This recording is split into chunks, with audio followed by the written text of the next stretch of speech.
Jamás imaginé que una tarde cualquiera, bajo el sol de un pueblo que creía conocer, un encuentro fortuito desataría la tormenta silenciosa que habitaría mi alma. Mucho menos que esa chispa, inesperada y prohibida, se encendería con la mirada de un hombre que era, al mismo tiempo, el padre de mi esposo y mi propio reflejo oscuro. Pero para comprender cómo los cimientos de mi vida se desmoronaron lentamente, cómo cada respiración se volvió un eco de premoniciones y cómo mi cuerpo, por fin, se atrevió a sentir, debemos volver al principio de aquel juego peligroso, cuando la verdad era aún un susurro distante. Los años junto a Diego se habían tejido con la seda densa de la rutina. Éramos un tapiz perfectamente bordado, cada hilo en su lugar, cada color predecible. Su cariño era una manta tibia, un refugio seguro, pero también una asfixia silenciosa. Me había convertido en la esposa ideal, la anfitriona impecable de sus cenas de negocios, la compañera sonriente en los eventos sociales, la figura silenciosa que mantenía el hogar en orden. Mi cuerpo, que una vez fue un lienzo de deseos y anhelos, se había transformado en un mero recipiente, un adorno más en la vida pulcra que compartíamos. Me miraba al espejo cada mañana y veía la piel lisa, el cabello bien peinado, los ojos que sonreían por costumbre, pero sentía la corrosión interna, el eco hueco de una vida que se consumía sin verdadero fuego. La sensualidad no era un acto para otros, sino una batalla interna por recordar que aún existía.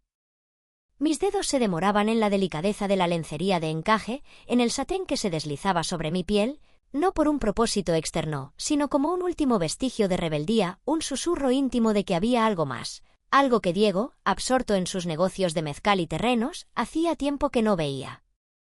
La velada benéfica en San Pedro no era diferente. Otro evento más en la interminable procesión de obligaciones sociales que Diego orquestaba con maestría.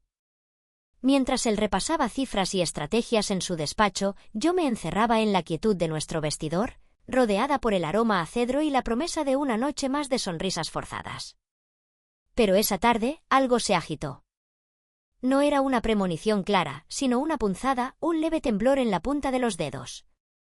Elegí el vestido negro de satén no por su elegancia obvia, sino por cómo su tejido ceñido se aferraba a mi cuerpo, como una segunda piel, como una armadura invisible. Debajo, las medias color piel, casi imperceptibles, con la delicada liga de encaje que se hundía apenas en mi muslo y la lencería de seda añil. Cada pieza era un secreto, una capa de mi verdadera intención. No vestía para Diego, ni para los invitados. Vestía para mí y para la mujer que se negaba a ser completamente borrada, para la que aún guardaba un pulso de deseo oculto bajo el velo de la complacencia. Cada tirante fino que rozaba mi hombro, cada dobladillo que acariciaba mi rodilla, me recordaba la geografía de mi propio cuerpo, la sensualidad latente que Diego había dejado de explorar, que la vida misma parecía haber olvidado. No buscaba miradas, pero sentía como cada paso me volvía, al mismo tiempo, más pura y más peligrosa.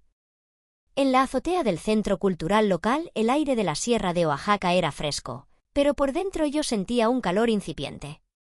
Las luces de la tarde se difuminaban en los cristales, atrapando reflejos de vidas ajenas, y yo era una de ellas, una silueta elegante, sonriente, pero por dentro, una llama que amenazaba con devorar la cortina fina de mi existencia. Diego pronto se disolvió entre un grupo de hombres de traje, discutiendo la repartición de terrenos en alguna hacienda cercana a Tequila. Su ausencia no me sorprendió, era la costumbre. Me quedé sola junto a la barra de champán, el cristal frío de la copa en mis dedos, observando el mantel como si en sus hilos estuviera bordado mi destino, o quizás, el mapa de una fuga inminente. Y entonces apareció él. No como un suegro, no como la figura respetable y distante que conocía. Apareció como una sombra densa y precisa en el borde de mi visión, un punto de fuga en el lienzo monótono de mi noche. Don Ricardo. Su sola presencia alteraba la atmósfera, como el cambio de presión antes de una tormenta. Su sonrisa, siempre ligeramente burlona, no observaba a los demás, sino a mí. Era como si mi ropa, mi postura, el mismo aire que respiraba, se hubieran vuelto repentinamente transparentes bajo su escrutinio. Por lo general, apenas intercambiábamos saludos en las cenas familiares, pero ahora se acercó a mí con una copa en la mano y una leve media sonrisa. Siempre tan estoica ante el aburrimiento de estos eventos, murmuró inclinando su cabeza cerca de mi oído. Sentí su aliento, un aroma a almizcle y a algo más, algo prohibido, y por alguna razón no me aparté. Su voz se deslizó por mi piel como un hilo de seda cruda, despertando cada fibra. Aquella frase inconclusa, aquella mirada que no prometía nada y lo prometía todo a la vez, fue el verdadero detonante. No fue una seducción abierta, sino un reconocimiento silencioso, una validación. Comprendí que me observaba, que descifraba aquello que Diego había dejado de notar hacía mucho tiempo, y en eso había algo a la vez aterrador y seductor. Porque en ese instante, en medio del murmullo de la velada y la indiferencia de mi esposo, don Ricardo no solo me veía con los ojos, sino con la piel, y su mirada se convirtió en el espejo donde, por primera vez en años, volví a reconocerme a mí misma. El juego, entonces, no había empezado con un beso o una caricia, sino con la quietud de su mirada, con la certidumbre de que, a partir de ese momento, ya no podría vivir como antes. Me voy.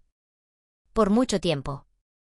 Aquellas palabras, leídas una y otra vez en la pantalla de mi teléfono, se clavaron en el pecho como astillas de cristal. No eran de dolor, sino de una extraña y amarga liberación. La imposibilidad. No hubo llamadas ni mensajes de despedida, solo ese escueto adiós que prometía una ausencia prolongada, un vacío tan vasto como el océano. La casa, que antes ya se sentía como un escenario cuidadosamente montado, ahora era un mausoleo de mis antiguos días, un espacio donde cada objeto, cada mueble, me recordaba la farsa que había sido mi existencia. Diego continuaba con su rutina, su voz resonaba en el pasillo, sus pasos subían las escaleras, pero su presencia era un eco lejano, una sombra difuminada de lo que se suponía que debía ser mi compañero. Me levantaba cada mañana y me ponía la ropa, me peinaba el cabello, preparaba el desayuno, pero mis manos se movían solas, autómata, como si el cuerpo se hubiera disociado por completo del alma. Era una marioneta de mí misma, y la cuerda que antes me había atado a la normalidad, ahora, finalmente, estaba rota. La lencería roja que había ardido en mi piel aquella noche en el balcón, con su encaje fino y su satén resbaladizo, ahora permanecía guardada en el fondo de mi cajón, una reliquia de un tiempo que parecía no haber existido, pero que habitaba cada fibra de mi ser.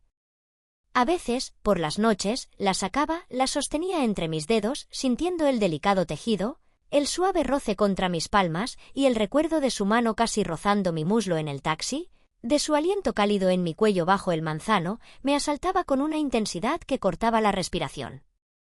Mi cuerpo, traidor y despierto, se encendía ante la mera evocación. La memoria de sus dedos, que no me habían tocado de verdad pero habían dejado una marca imborrable, era un fantasma sensual que me perseguía, anclado a la piel. El silencio entre nosotros, que antes había sido una tregua cargada de tensión, se había convertido en un tormento sutil, un lienzo en blanco donde mi mente proyectaba todas las conversaciones no dichas, todos los gestos anhelados, las caricias que jamás se consumaron pero que mi piel recordaba. Diego, ajeno a la tempestad que rugía en mi interior, solo notaba la superficie de mi calma. «Estás más callada últimamente, ¿verdad?», me dijo una noche, mientras cenábamos un estofado de ternera que sabía a nada. «Es el cansancio, el estrés del trabajo», respondí con una sonrisa que apenas llegaba a mis labios, y mucho menos a mis ojos. Él asintió, despreocupado, como quien escucha una previsión del tiempo, y siguió hablando de sus negocios, de las cifras de ventas del mezcal. Su indiferencia era un muro de seda, suave pero impenetrable, que me separaba de él con cada día que pasaba, con cada palabra vacía que pronunciábamos. La ternura cotidiana, ese acto mecánico que antes ofrecía de forma automática, ahora se sentía como una actuación forzada, una mentira que se volvía más pesada y asfixiante con cada gesto, con cada beso en la mejilla que me quemaba como una brasa fría. Ya no había espacio para él en mi despertar. Empecé a buscar consuelo en otras cosas, en pequeños placeres que me recordaran que aún estaba viva, que mi cuerpo, aunque dolido por la ausencia, seguía pulsando con una vitalidad insospechada. Recorría las calles empedradas de San Pedro, observando los detalles que antes me habían pasado desapercibidos, el ocre quemado de las paredes bajo el sol de la tarde, el aroma embriagador de las bugambilias trepando por los muros de piedra, el susurro melancólico del viento entre los pinos de la sierra. Me sentaba en cafeterías escondidas, con el vapor del café humedeciendo mis pestañas, leyendo libros que antes no me habrían interesado, sumergiéndome en historias de pasiones desmedidas y amores prohibidos, buscando en las páginas el eco, por tenue que fuera, de la mía propia.